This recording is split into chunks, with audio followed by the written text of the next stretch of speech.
All right, thank you. To folks watching from home, we haven't forgotten about you. Maya and Cameron definitely haven't forgotten about the wedding gifts that you're still going to send them. But all joking aside, every person on the original guest list, they hold a special place in this couple's hearts. And we wish you could be here, but, 2020. Maya and Cameron would like to thank their parents for all their love and support over the years, and a special shout out to Phil and Lena for allowing us to use their beautiful home today. All right. Let me start by taking you back to the moment where it all began. The year was 2008. It was an innocent time in the world. We only had deadly earthquakes, hurricanes, tsunamis, cyclones, tornadoes, and droughts to deal with. Maya and Cameron were just two innocent 7th graders at Benicia Middle School. All right, I want to make sure I get this part right here. On a pleasant fall day in the sun-drenched quad, students were hanging out in their cliques with no regard for social distancing, while Maya and Cameron chatted together at one of the lunch tables. Cameron was nervous, eyes squinting from the light reflected off of Maya's braces, and began to knot the strings from her backpack to the table. When the bell rang and Maya got up to leave, she nearly dislocated her shoulder trying to grab her backpack. Worried that she'd be late for class, she forced Cameron to stand to help untie the strings. And so their love was born out of panic and fear. That was the start of a fling that promptly ended 2 weeks later because all Cameron could talk about was football. However, their friendship continued, and that was key. When Cameron went off to high school at De La Salle, the pair kept in touch, making contact whenever they were both single. And who can blame that for that, really? It's practical and smart. In the 10th grade, they officially resumed dating again. But it wasn't until their senior year when Maya, in her own words, stopped being scared and committed herself to a serious relationship. After graduation, Cameron moved to Flagstaff for college.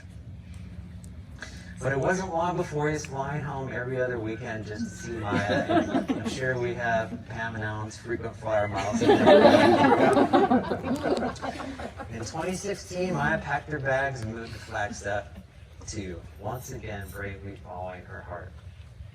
And now both consider the charming college town their home. 2 years ago, the pair hiked Humphreys Peak, the highest point in Arizona, at 13,000 feet. It was a long and physical labor, and more than once Maya wanted to throw in the towel. Thanks to Cameron's loving encouragement, they made it to the summit, and where he got down on one knee and proposed. Of course, Maya said yes, and Cameron was grateful that she hadn't quit the hike and completely ruined his plan. Have you heard this? Yeah. No? Okay. Now, in many weddings, you will often hear 1 Corinthians 13, 4-8 recited. Love is patient, love is kind. It does not envy, it does not boast, it is not proud. It does not dishonor others. It is not self-seeking. It is not easily angered. It keeps no record of wrongs. Love does not delight in evil, but rejoices with the truth. It always protects, always trusts, always hopes, always perseveres. Love never fails. Now, these are words of wisdom, of course, but at the risk of sounding pretentious and just a reminder that you asked me to marry you, I'd like to add 3 quick points of my own. 1, love is pain. Yes. I'm not talking about having to sit through a football game simply because your spouse enjoys it. That has to do more with my next point. What I've found is that nothing hurts me more than when my wife is in pain. Whether it's physical, emotional, psychological, whatever, it doesn't matter. If you love your spouse, then you hurt whenever he or she hurts.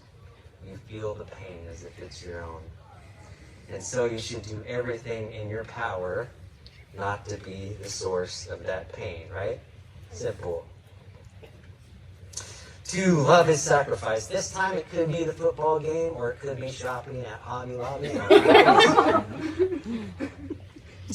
I'm talking about sacrificing your time, your interests, even your money for the benefit of your spouse's happiness. Of course, the greatest sacrifice of all is one's life, but let's hope it doesn't come to that.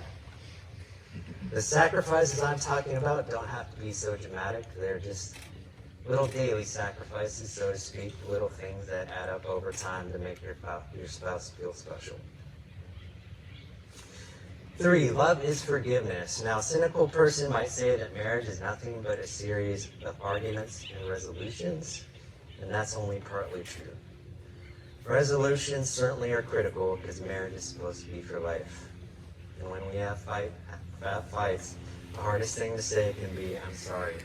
Harder still is, I forgive you. Matthew 6, 9 through 13 is the Lord's Prayer.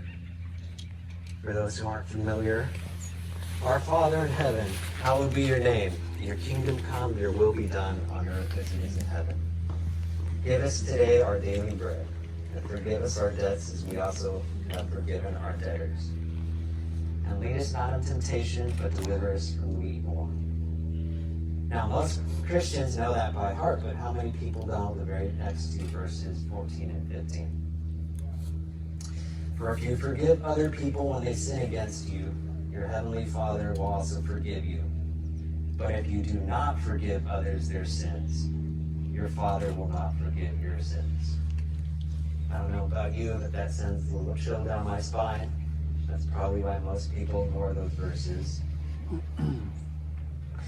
Marriage is supposed to be a reciprocal relationship, love in, love out. So no matter how many times your spouse offends you, and you two are getting married fairly young, right? Just saying. Be prepared to forgive each other with or without an apology. Because the truth is, you're going to offend the other person as many times as he or she offends you. My wife and I were watching a romantic comedy recently. I forgot the name, but there's a scene where a single guy says, you know what marriage is like? Imagine a prison, and they don't change anything. Now, I burst out laughing at that, and my wife just stared at me. All the married men here probably know that stare. It was just a stupid joke, but there is some truth to it. Marriage is whatever you make it. For some, it's a prison. For others, it can be a little slice of heaven. Now, you two have the benefit of having known each other a long time. And you've shown the strength of your resolve by moving to Flagstaff together and graduating from NAU together. And, most importantly, getting married during the height of the pandemic. But never forget that you're not alone in this. Everyone present and watching online, here's a little audience participation.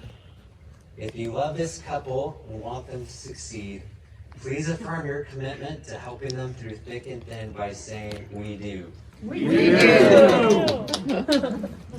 All right.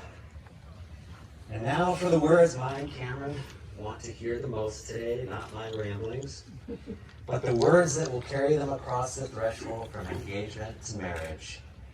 A marriage is a voluntary commitment. It's the ultimate commitment to another person that excludes all others and is entered into with a desire and hope that it will last for life. Before you declare your vows to one another, I want to hear you confirm that it is indeed your intention to be married today. Cameron, do you come here freely and without reservation to give yourself to Maya in marriage? If so, answer, I do. I do. Maya, do you come here freely and without reservation to give yourself to Cameron in marriage? If so, answer, I do. I do. Maya and Cameron, having heard that it is your intention to be married to each other, I now ask you to read the vows you have prepared for each other. And we're going to start with Cameron, and if we could have the mic, please.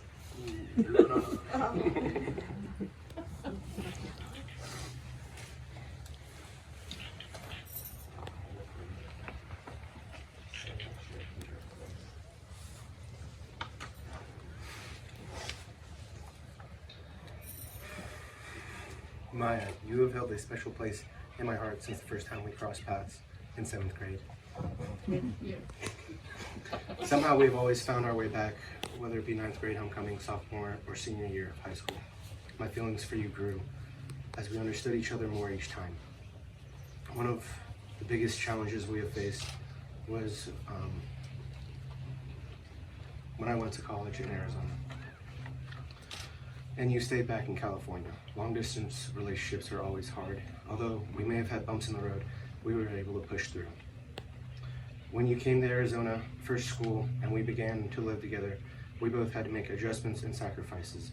But like always, we worked through it because we are a team. When I asked you to marry me, we were hiking to the top of Humphreys, as Will mentioned, in Arizona. You wanted to just keep turning back at every false peak, but I pushed you to finish the hike.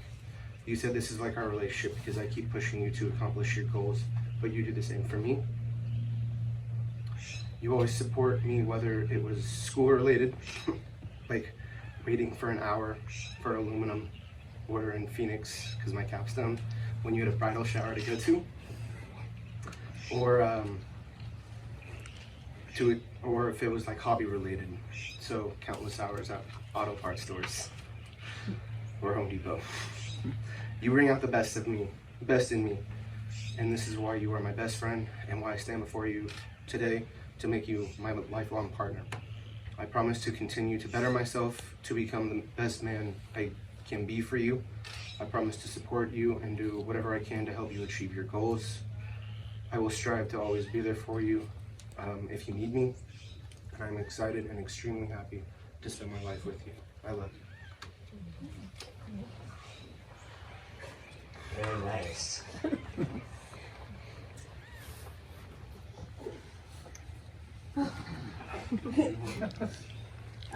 When I was growing up, I didn't have the picture perfect childhood, and I really never envisioned myself getting married and being able to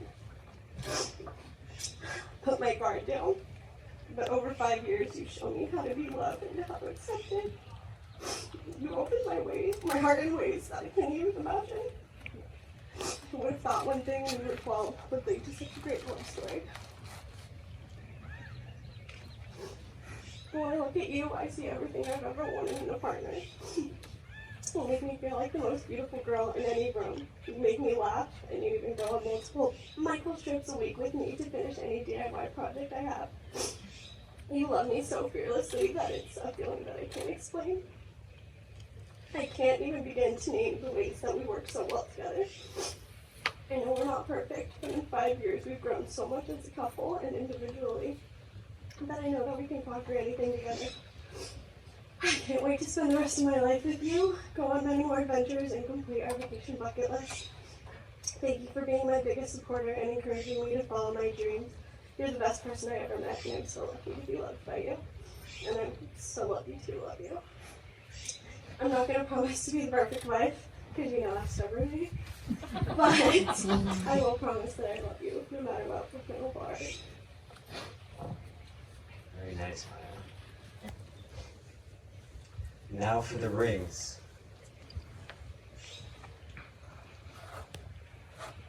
Your wedding rings are the outward and visible signs of the inward and invisible bonds which already unite your two hearts in love. Yeah, ready, Chris?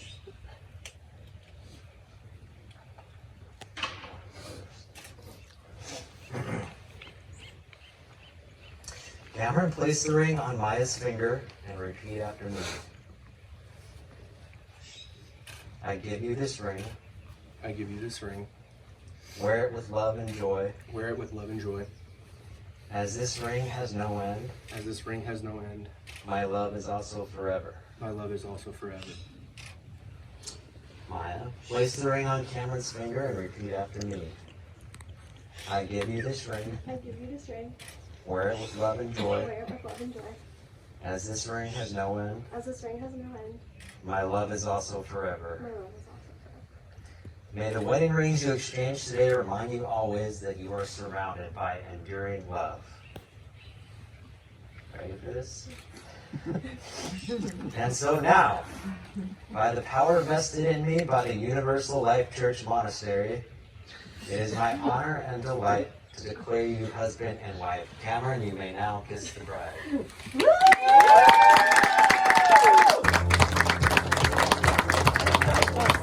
Please to present the newlyweds, Mr. and Mrs. Lissarrague.